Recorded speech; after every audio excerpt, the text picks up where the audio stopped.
Have y'all ever read the Book of Giants? It's very similar to the Book of Enoch, if you've read that.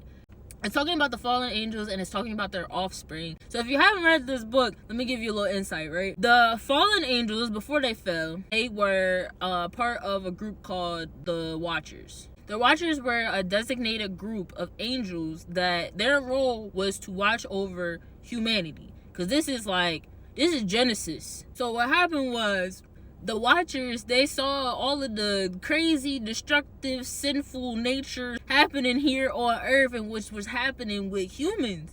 And it was concerned, they was mad concerned, which, I mean, shoot, they should have been. So then they asked God, and they were like, can we go down there to help them? And God was like, yeah. So God allowed them to come down here. Now, when they were down here, the daughters of man was doing too much, and they tried to seduce them. They did seduce them. So after the daughters of man tried to seduce the Watchers, there was a select group of Watchers. They decided that they wanted wives.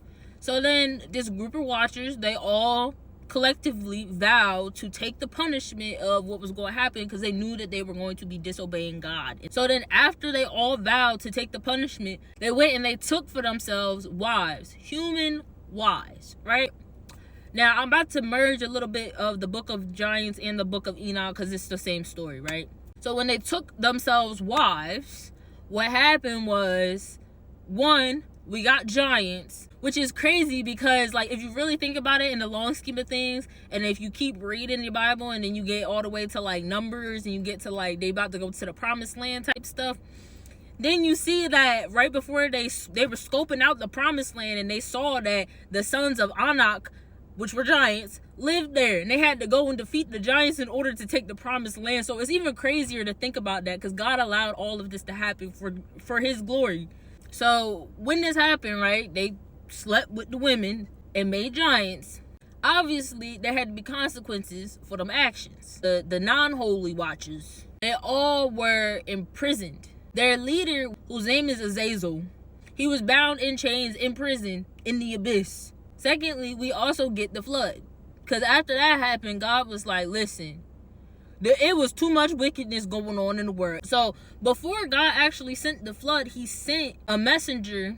He actually warned them, not him himself, but somebody. But he allowed for the Watchers to be warned that the flood was going to come. So God pretty much told them to tell your offspring, tell the giants, that there is still a chance for repentance for them. Not for the angels, but for the offspring of the angels. So I forget their names, but it was two of the giants that turned from their sinful ways and they repented. And that is how we got giants after the flood. Because when God sent the flood, he sent the flood to kill all the sin. Some of the Nephilim, some of the giants, they survived the flood. So y'all, guess what the Book of Giants say? Yahuwah, but we know him as Jesus. Guess what Jesus did, y'all? He sent Leviathan to kill off the rest of the giants that was supposed to be. He sent Leviathan, y'all. And the third thing that we get, the wives of the fallen angels, do y'all know what happened to them? They became sirens. And then the fourth thing that happened was, when the Nephilim, when they died from the flood or from Leviathan, their spirit continued living on Earth.